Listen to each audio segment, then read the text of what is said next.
Outside challenges are many. There are many things in the world. Some things will happen, some things won't happen, some things will act for us, something will work against us. These things are happening all the time. But am I functioning for myself or am I functioning against myself? Within this, is my life little more exuberant, little more better, little more joyful, little more peaceful? You just measure this every day. So you must maintain an account book. Yes, if you're doing business, how do you know whether you're progressing? Only one who keeps accounts knows whether he is making money or going down, isn't it so? Similarly, you must maintain an account. You just see, let's say yesterday you were joyful 5 times in the day. Today if you're 6, you're better. Tomorrow if you're 7, you're better. But day after tomorrow if you're 3, you're worse. How many moments of joy do you have? Why I'm talking about joy is we are not using joy as a goal. Joy is a measure. Joy means you're at ease. Joy means you become more of life than being a mental mess, isn't it? Joy does not mean that you attain to something. Joy simply means life has come to ease, you're not messing yourself up. Spend 5 minutes. Have I been better today than yesterday? Has my day been better? Every day, if you keep accounts, you will see no matter what the hell happens in life situations, you will not go down.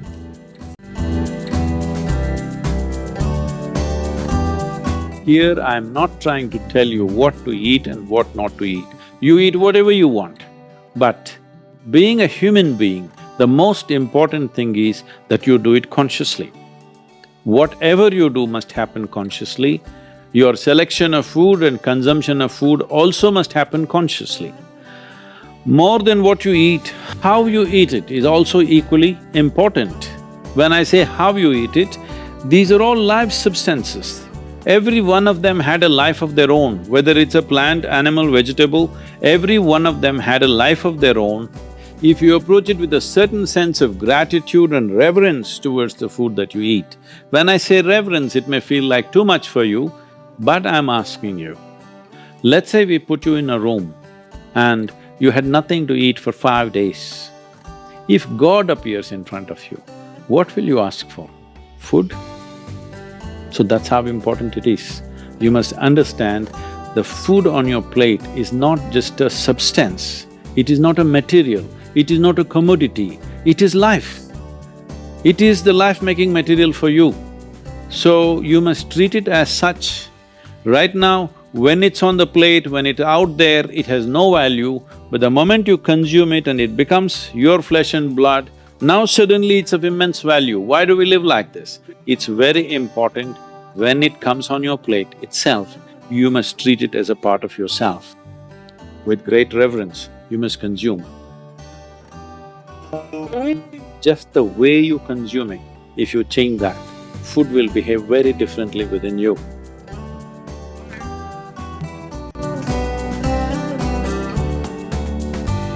The soil that you walk upon has a certain sense of intelligence and memory. So even if you happen to live in a concrete jungle, it is important to keep in touch with the earth upon which you live. Create ways for yourself to somehow remain in touch with the soil or the earth upon which you live, that part of the earth. With your bare hands and bare feet, see particularly the palms and the soles, if they come in touch with the earth on a daily basis, at least for a few minutes, a certain harmonizing of the physiological process will happen just being in contact with the earth. If you spend at least a few minutes in your garden, barefooted, touching plants or trees, because this is the basis of your life. All life, yours and every other creature, has come out of this earth. Stay in touch with it and harmonize your system.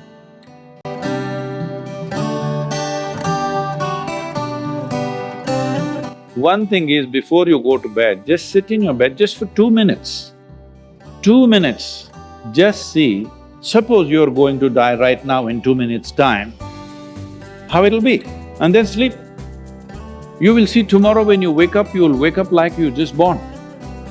If you go to sleep with this awareness, you will wake up with a completely new dimension of energy within you. Every day, nearly 300,000 people don't wake up tomorrow. So in case you wake up tomorrow, check and see if you're still alive. If you are, just do this much, for your sake, not my sake. One big smile, you're still alive. See, do not think every day you will wake up, one day you will not wake up. Tomorrow morning you woke up. If you're alive, one big smile. Then if 300,000 people die on the planet, maybe 3 to 5 million people would have lost somebody who's dear to them. So just check those 4 or 5 people who matter to you in your life, all of them still alive. One more smile. From now on you must do this every time you look at the time. If you're alive, you must smile, because this is the greatest thing happening to you. Not your money, not your profession, not your family, you're alive right now, this is the thing.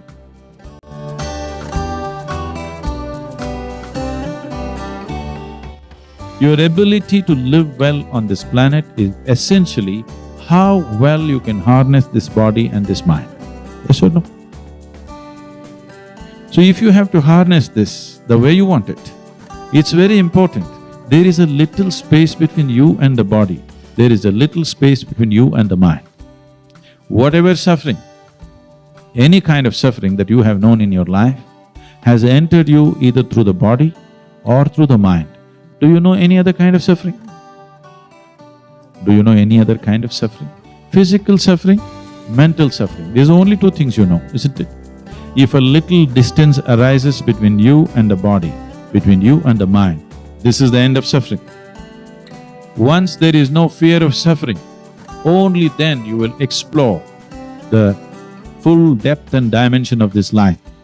One thing we want to do is, we are bringing this what's called as Isha Kriya, which gives you a distance between you and your thought, between you and your body.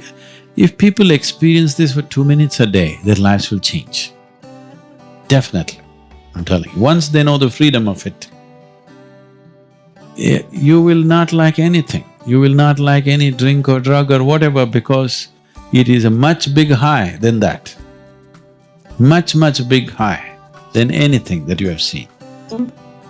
So one of the resolutions that you take for the new year is, I meditate.